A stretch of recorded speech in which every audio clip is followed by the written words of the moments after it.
Today, KFC restaurants can be found around the world.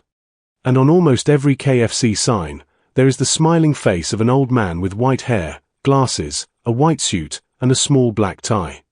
His name was Colonel Harland Sanders. Looking at that smiling face, you might imagine that he was a successful businessman all his life. But the truth is almost the opposite. For most of his life, Harland Sanders struggled. He lost jobs. He changed careers again and again. Some of his businesses failed. His restaurant was destroyed by fire. And just when he thought he had finally created a successful business, a new highway took his customers away. At around the age when most people start thinking about retirement, Sanders found himself facing one of the biggest failures of his life. He was about 65 years old. But instead of accepting that his best years were behind him, he started again. And that decision eventually created one of the most famous restaurant brands in history. Harland David Sanders was born on September 9, 1890, near Henryville, Indiana. His family was not rich. His father worked as a farmer and later as a butcher. Then tragedy entered Harland's life when he was still a small boy. His father died. Harland was the oldest of 3 children, and his mother needed to work to support the family. That meant young Harland had responsibilities that most children his age did not have. He helped take care of his younger brother and sister. And he learned how to cook. By the time many children were still depending completely on their parents for meals, Harland was learning how to prepare food for his family. Nobody could have known it then, but this childhood responsibility would eventually change his life. Sanders did not receive the kind of education that usually appears in stories about famous businessmen. He left school around the 7th grade and began working. He was still extremely young. There was no university degree waiting for him. There was no wealthy family giving him money to start a company. There was no clear career plan. He simply needed to survive. And so began one of the strangest working lives of any famous American businessman. He worked on farms. He worked as a streetcar conductor. He worked for the railroad. He became a railroad fireman. He sold insurance. He sold tires. He operated a ferry boat. He even studied law by correspondence and practiced for a period of time. But that career did not last either. Sanders seemed able to find work almost anywhere. His problem was keeping his life stable. Again and again, one chapter ended and another began. When we hear successful people tell their stories, the past sometimes sounds very organized. Harland Sanders' life was not organized. It was messy. He would find an opportunity, work hard, lose it, and move somewhere else. He made money and lost money. He found jobs and lost jobs. At one point, his first wife reportedly complained that he moved from job to job too much. Yet something important was happening during all these failures. Sanders was learning. He learned how ordinary working people lived. He learned how travelers thought. He learned how to sell. He learned how to deal with customers. And most importantly, he never forgot how to cook. His greatest skill had been quietly following him since childhood. Then came the opportunity that would finally point his life toward KFC. Around 1930, when Sanders was approximately 40 years old, he began operating a service station in Corbin, Kentucky. At first, this was not a KFC. It was not even really a restaurant. Travelers stopped there for gasoline. But Sanders noticed something. People traveling along the highway needed more than fuel for their cars. They were hungry. Sanders knew how to cook. So he began serving meals. At first, he served customers at his own dining table. There were only a few chairs. He prepared simple country food, meat, biscuits, vegetables, and eventually the fried chicken that would make him famous. People started talking about the food. Drivers began stopping not only because they needed gasoline, but because they wanted to eat Sanders' cooking. For perhaps the first time in his life, Harland Sanders had found something that combined his natural ability with a real business opportunity. The little dining operation grew. Eventually Sanders opened a much larger restaurant known as Sanders Cafe. It could serve more than 100 people. His reputation spread. In 1935, Kentucky Governor Ruby Laffoon gave Sanders the honorary title of Kentucky Colonel. He was not a military colonel commanding soldiers. It was an honorary title given by the state of Kentucky. Years later, Sanders would turn that title into an important part of his public identity. But success still refused to come easily. In 1939, his restaurant was destroyed by fire. Think about that moment. After decades of unstable jobs, Sanders had finally created something successful. And then fire destroyed it. He could have walked away. Instead, he rebuilt. The restaurant and motel reopened. Once again, Sanders had survived a disaster. There was still one problem. Traditional fried chicken took a long time to cook. Hungry travelers did not always want to sit for half an hour waiting for chicken. Sanders began experimenting. He eventually developed a method using pressure cooking that allowed him to prepare fried chicken much faster while keeping the quality he wanted. Around this period, he also developed the famous mixture associated with 11 herbs and spices. The exact recipe became one of the best-known trade secrets in the food business. Sanders had finally created something special. But creating a good product does not guarantee success. Another enormous failure was waiting for him. For years, Sanders' restaurant depended heavily on travelers passing through Corbin. Then America's highway system changed. A new interstate route bypassed the area. Cars that once passed his restaurant could now travel another way. Traffic disappeared. And when the traffic disappeared, so did much of Sanders' business. Imagine the frustration.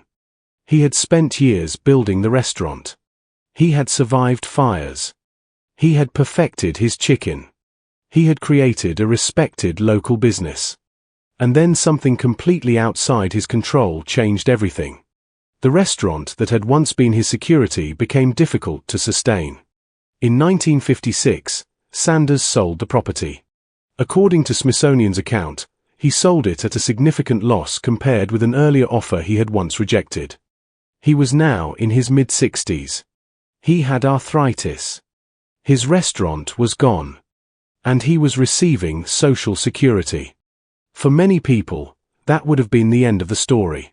For Colonel Sanders, it became the beginning of the story the world remembers. Sanders still owned something more valuable than a building. He had his chicken recipe. He had his cooking technique. And he believed other restaurant owners could make money selling his chicken. The idea of franchising was already taking shape. In 1952, restaurant owner Pete Harmon in Salt Lake City, Utah, became Sanders' first major franchise partner. The words Kentucky Fried Chicken began to appear. But after losing his Corbin restaurant, Sanders threw himself into franchising with extraordinary determination. He traveled from restaurant to restaurant. He carried his cooking equipment and seasoning with him. He would approach restaurant owners and offer to cook his chicken for them.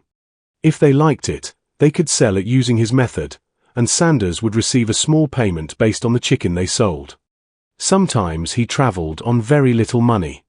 Smithsonian recounts that he even slept in his car while searching for restaurant owners willing to give his chicken a chance. Just imagine the picture. An elderly man. White hair. Few financial resources. Driving from town to town.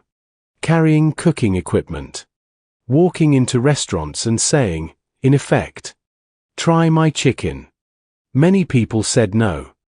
The exact internet claim that Sanders was rejected precisely 1,009 times is repeated everywhere, but reliable historical sources do not establish that exact number.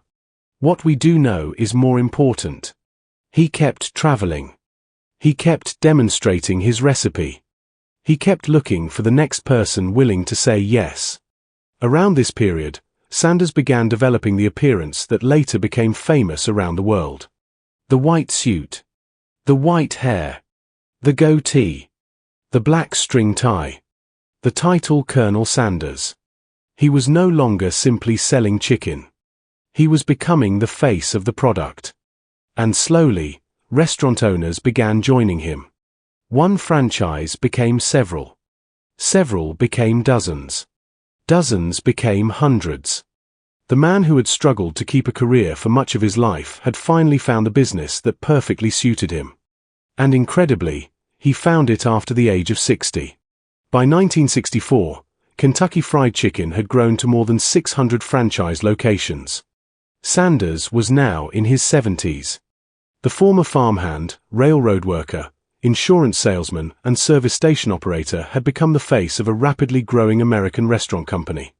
That year, Sanders sold his interest in the company to a group of investors for about $2 million, while continuing to be associated with the brand. $2 million in 1964 was an enormous amount of money. But perhaps the greater achievement was what he had created from almost nothing. He had turned a childhood skill into a restaurant into a recipe into a franchise, and a franchise into a worldwide brand. Even after selling the company, Sanders remained closely connected with Kentucky Fried Chicken. He traveled extensively. He visited restaurants. He appeared in advertisements. His face became almost inseparable from the company. Interestingly, Sanders was also known for being extremely demanding about food quality. He was not always happy with changes made after he sold the company. But the image of Colonel Sanders continued to grow. The man himself eventually became more recognizable than many movie stars. Colonel Harland Sanders died on December 16, 1980. He was 90 years old. But his face never disappeared. Decades after his death, he still appears outside restaurants, on advertisements, on packaging, and on KFC signs around the world. Today, KFC has tens of thousands of restaurants internationally. But perhaps the most remarkable part of the story is not how large KFC became. It is when Sanders began building it. Harland Sanders was not a 25-year-old technology genius. He did not become rich immediately. His life included poverty. The death of his father. Leaving school early. Dozens of different occupations. Careers that did not work out. Businesses that disappeared. A restaurant destroyed by fire. A highway that destroyed the traffic supporting his business. And finally, the loss of his restaurant when he was already around retirement age. But one thing survived every failure. His willingness to begin again. At 40, he was serving food at a service station. At 50, he still did not own an international company. At 60, the world did not know his name. And around 65, instead of considering his working life finished, he climbed into a car and started selling his chicken idea from restaurant to restaurant. That may be the most powerful part of the KFC story. Sometimes failure does not mean your story is finished. Sometimes it simply forces you toward the chapter you were supposed to write next. And sometimes the opportunity that defines your entire life arrives much later than you expected. Every day, millions of people see the smiling old man's face on a KFC sign. Behind that smile is the story of a boy who learned to cook because his family needed him. A young man who could not seem to find his place. A middle-aged man who finally built a successful restaurant. An older man who lost much of what he had built. And a 65-year-old who refused to believe that he was too old to start again. His name was Harland Sanders. And the world came to know him simply as Colonel Sanders. Colonel Harland Sanders actually had a fairly interesting family life too. He married Josephine King in 1909, when he was still a young railroad worker. They had 3 children together, Margaret Josephine Sanders, born in 1910, Harland David Sanders Jr., born in 1912, and Mildred Marie Sanders, born in 1919. There was tragedy in the family.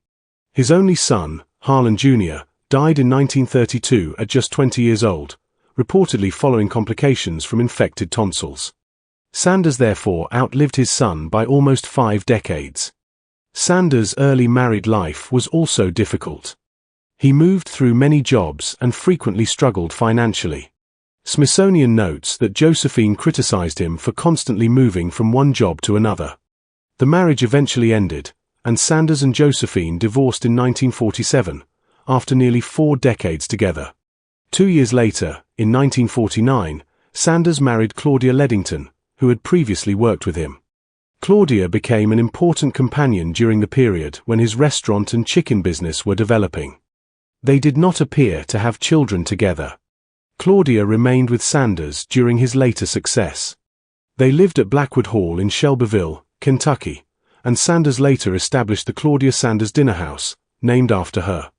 Their home was also associated with KFC's early operations and training of franchisees. Sanders' children did not become the famous successors running KFC. Sanders sold his interest in KFC to investors in 1964 for about $2 million, when the chain already had more than 600 franchises. The story was not only about business failure. He experienced an unstable first marriage, years of financial uncertainty, and the death of his only son before finally achieving enormous success late in life.